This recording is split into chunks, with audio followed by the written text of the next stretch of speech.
जी प्यारे बच्चों, आज हम जो कविता पढ़ रहे हैं उस कविता का नाम है हम पंछी उन्मुक्त गगन। ये कविता शिव मंगल सिंह सुमन जी द्वारा रचित है। इस कविता द्वारा उन्होंने पंछी जो मनुष्य से प्रार्थना कर रहे हैं कि वो उनको खुले गगन में, खुले आकाश में, उन्मुक्त गगन में उड़ने दें, उनको बिल्कुल भी कैद ना करें। तो इस कविता के द्वारा ये प्रार्थना, ये संदेश जो है उन्होंने प्रस्तुत किया है। अब आते हैं इस कविता के भावार्थ पर। हम पंछी उन्मुक्त गगन के पिंजर बंध ना गा पाएंगे, कनक तीलियों से टकराकर पुलकित पंख टूट जाएंगे। पंछी क्या कह रहे हैं? पंछी कह रहे हैं कि हम उन्मुक्त गगन में, आकाश में उड़ने वाले प्राणी हैं। हमारी हमें अगर आप पिंजरे में डालते हो तो हमारी जो आवाज है, जो स्वर है, हम बिल्कुल भी कोई गीत जो है वो नहीं गा पाएंगे। पक्षियों का अस्तित्व किससे है? पक्षियों का अस्तित्व है उनकी उड़ान से। अगर हमें कोई, जैसे अभी लॉकडाउन हुआ था, हमें कोई बंद कर दे, इतने महीने हमें लगातार घर के अंदर बंद रहना पड़ा, तो हम कैसे छटपटा रहे थे कि हमें घर से बाहर निकलना है। तो सोचो कि जो पक्षी जिनका अस्तित्व ही उड़ने से, उनको आकाश में इधर उधर उड़ना ही पसंद है, अगर हम उनको पिंजरे में बंद कर देंगे तो उन पर क्या बीतेगी। चाहे वो पिंजरा सोने का ही क्यों ना हो। कनक, कनक का अर्थ होता है सोना, गोल्ड, स्वर्ण। चाहे वो स्वर्ण की तीलियां अर्थात उसकी जो सलाखें हैं, वो पिंजरा जो है वो सोने का ही क्यों ना बना हो, परंतु उसके अंदर उड़ने की छटपटाहट के कारण पुलकित अर्थात उनके जो नर्म पंख हैं वो टूट जाएंगे।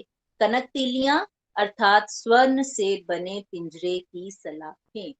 कि हे पंछी जो हैं वो मनुष्य से प्रार्थना कर रहे हैं कि हे मनुष्य, तुम हमें पिंजरे में कैद मत करो। सोने की सलाखों, उन पिंजरे की, चाहे कितना भी कीमती, कितना भी बहुमूल्य पिंजरा हो, उससे टकराकर हमारे नरम पंख जो हैं वो टूट जाएंगे। दूसरे पैराग्राफ पर आते हैं। कवि कह रहे हैं हम बहता जल पीने वाले मर जाएंगे भूखे प्यासे। कि जिनको लगातार बहता जल पीना पसंद है, स्वच्छंदता से वो घूमते हैं, कहीं पर भी उनका मन करता है, किसी भी पेड़ से वो फल तोड़कर खा लेते हैं, कुछ भी खा लेते हैं। नदियों झरनों से जिनको जल पीना पसंद है, उनको अगर हम पिंजरे में बंद कर देंगे तो वो भूख और प्यास से ही मर जाएंगे। क्योंकि कहीं भली है कटुक निबोरी कनक कटोरी की मैदा से। कटुक का अर्थ होता है, कटुक निबोरी कड़वी, कटुक मतलब कड़वी, निबोरी मतलब नीम का, नीम के पेड़ का फल। कनक कटोरी की मैदा से, कनक कटोरी के बहुकीमती सोने की कटोरी में मिलने वाले भोजन, चाहे वो मैदा, मैदे का आपको पता ही है जिनसे ब्रेड और वो सब बनता है, कुछ भी यहाँ पर भोजन को भी कहा गया है कि सोने की कटोरी में मिलने वाले भोजन से पक्षियों को चाहे नीम का कड़वा फल खाना पड़े, वो उनको ज्यादा अच्छा लगता है। क्यों? क्योंकि वो उनको उनकी आजादी का, उनकी स्वतंत्रता का एहसास करवाता है।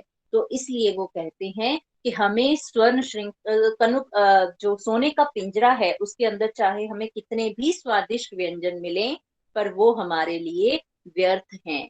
हमें आजादी से उड़कर अपनी पसंद से अगर नीम का कड़वा फल भी खाना पड़े तो वो हमें बहुत भला लगता है। आगे है स्वर्ण श्रृंखला के बंधन में। बार बार वही कह रहे कि सोने की जंजीरें, जो पिंजरा है, उन्होंने कहा है कि पिंजरा चाहे कितना भी कीमती हो, स्वर्ण श्रृंखला के बंधन में अपनी गति उड़ान सब भूले, बस सपनों में देख रहे हैं तरु की पुंगी पर के झूले। क्या कहते हैं पंछी? कि हम इन सोने की जंजीरों में, इन इस पिंजरे में बंधे होने के कारण हम अपनी रफ्तार, अपनी गति, जो उनकी स्पीड थी उड़ने की, वो सब भूल चुके हैं। मोगली एक कार्टून श्रृंखला आप सबने देखी होगी, जंगल बुक। मोगली में क्या था कि वो जब जंगल में भेड़ियों के साथ रहता है तो वैसा ही चलना, वैसा ही फिरना, वैसा ही बोलना जो है, बोलना जो है वो सीख जाता है। मनुष्य होने के बावजूद वो मनुष्य की तरह बोलना नहीं सीख पाता, चलना नहीं सीख पाता, खाना पीना नहीं सीख पाता। तो पंछी भी अपनी वही छटपटाहट यहाँ पर बता रहे हैं कि अगर हम, चाहे वो पिंजरा कितना भी कीमती हो, उसके अंदर हम बंद रहेंगे तो जो जो हमारी उड़ने की गति है, जो उड़ने की चाल है, वो सब हम भूल जाएंगे। बस सपनों में देख रही हैं तरु की फुनगी पर के झूले। कि तरु पेड़ की टहनियां, फुनगी मतलब उनकी टहनियां पर पंखों से झूलते थे, लटक लटक कर वो झूलते थे, वो अब केवल उनको सपने में ही दिखाई देता है। अर्थात जो उनकी आजादी से वो किसी भी टहनी पर लटक रहे थे, आनंद ले रहे थे, घूम फिर रहे थे, वो सब केवल उनको अपने सपनों में दिखाई देता है। और पिंजरे में बंद होने के कारण वह अपनी गति, अपनी उड़ान जो है वो सब भूल चुके हैं, उड़ने की कला भूल चुके हैं।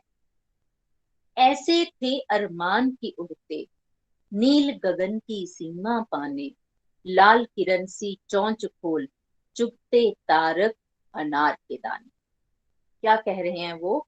कि हमारी ये इच्छा थी कि हम नीले आकाश, नील गगन की सीमा पाने, के जितना भी बड़ा आकाश है, जितनी भी ऊंचाई तक वो उड़ सकते हैं, वो उड़ना चाहते थे।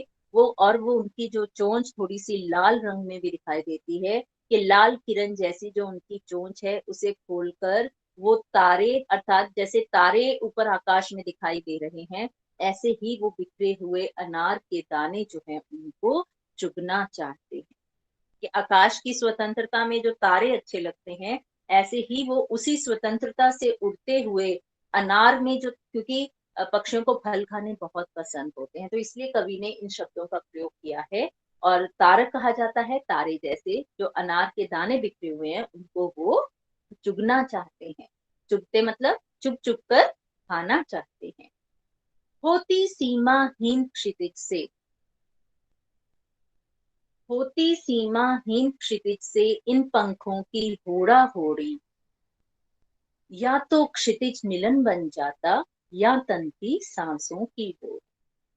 कैसा उन्होंने, देखो उनकी इच्छा क्या है, वो कह रहे हैं कि जो उनकी उड़ान है, अगर आपको पंख दे दिए जाएं तो आप उड़ते फिरोगे, कहीं भी जाना चाहोगे।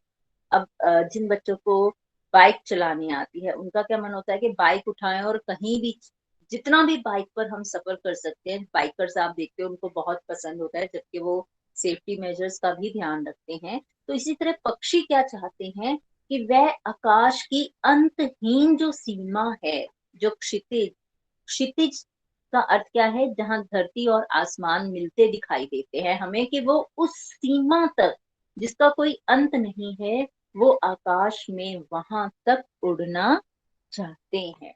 और इस क्षितिज तक पहुंचने में, चाहे उनके पंखों के प्रतियोगिता, इन पंखों की होड़ा होड़ी, कि वह उड़ते रहना चाहते हैं, चाहे कितना भी थक जाएं, चाहे कितना भी उनको ये लगे कि वो नहीं उड़ सकते हैं अब, परंतु फिर भी उन पंखों में ये होड़ा होड़ी लगी रहती है कि हमें उस क्षितिज तक पहुंचना ही पहुंचना है। और उनकी इच्छा क्या है देखो, या तो क्षितिज मिलन बन जाता, या तनती सांसों की डोरी। कि या तो इतना उड़ने के बाद वो उस क्षितिज तक पहुंच जाते, या इतना थकने के कारण, इतनी सांस फूलने के कारण, सांसों की डोरी अर्थात तंती सांसों की डोरी, की सांस अगर फूल जाती है यहाँ तक कि मृत्यु के आगोश में भी वो चले जाएं, उनको कोई भी गम नहीं है। वो पिंजरे में कैद होकर नहीं मरना चाहते, वो चाहते हैं कि वो आकाश में अंतहीन सीमा तक उड़े, चाहे फिर वहां तक उड़ते उड़ते उनकी सांसें ही क्यों ना भूल जाएं। अंतिम पैराग्राफ पर आते हैं। नीड़ न दो चाहे टहनी का, नीड़ कहते हैं घोंसले को, पक्षियों का जो घोंसला है, कि वो मनुष्य को क्या कह रहे हैं कि तुम चाहे हमें टहनी पर घोंसला भी ना दो, मत बनाने दो घोंसला, आश्रय छिन्न भिन्न कर डालो। कि जिस आश्रय में या जिस घोंसले में हम रह रहे हैं, अगर तुम्हें उसको छिन्न भिन्न अर्थात नष्ट करना है तो तुम उसको भी नष्ट कर सकते हो, लेकिन पंख दिए हैं तो आकुल उड़ान में विघ्न ना डालो। कि अगर आपने मुझे पंख दिए हैं, हमारे पास पंख हैं, तो हमारी उड़ान, हम जो उड़ना चाहते हैं, हमारा जो अस्तित्व है, उसमें किसी भी प्रकार का विघ्न, किसी भी प्रकार की रुकावट जो है वो मत डालो। ये इन पक्षियों का अरमान है। पूरी कविता में वो क्या कह रहे हैं कि हमें हर प्रकार की, चाहे तुम पिंजरों में सुविधाएं दे दो, कैसे भी उन पिंजरों में रख लो, चाहे वो पिंजरा बहुत कीमती हो, बहुमूल्य हो, परंतु जो हमारे पंख हैं, अगर हम उनका प्रयोग नहीं करेंगे, हम अपनी उड़ान भूल जाएंगे, तो कुछ भी, हमारा जो अस्तित्व है, जीने की उम्मीद जो है, वही समाप्त हो जाएगी। उसके बाद वो कहते हैं कि चाहे आप हमें स्वादिष्ट व्यंजन दे दो, परंतु वो हमारे लिए व्यर्थ हैं, क्योंकि हमें तो स्वतंत्रता से मिलने वाला नीम का कड़वा फल भी अच्छा लगता है। तो इसलिए वो क्षितिज को छूने की दौड़ लगाना चाहते हैं, क्षितिज तक पहुंचते हुए थकना चाहते हैं, उसमें आनंद लेते हैं कि चाहे वहां तक जो उनकी उड़ान है उसमें किसी तरह की रुकावट ना आए। वो बहता जल पीने वाले हैं, उन्हें किसी प्रकार के स्वादिष्ट व्यंजन की आवश्यकता नहीं है, केवल और केवल वो खुले आसमान में उड़ना चाहते हैं। चाहे उनके लिए उनको कड़वा फल खाना पड़े, कुछ भी करना पड़े, परंतु केवल वो उड़ना ही चाहते हैं, उसमें वो किसी भी प्रकार की रुकावट नहीं चाहते हैं। पक्षी चाहते हैं कि आप चाहे हमें टहनी पे घोंसला मत दो, हमें किसी भी प्रकार का आश्रय मत दो,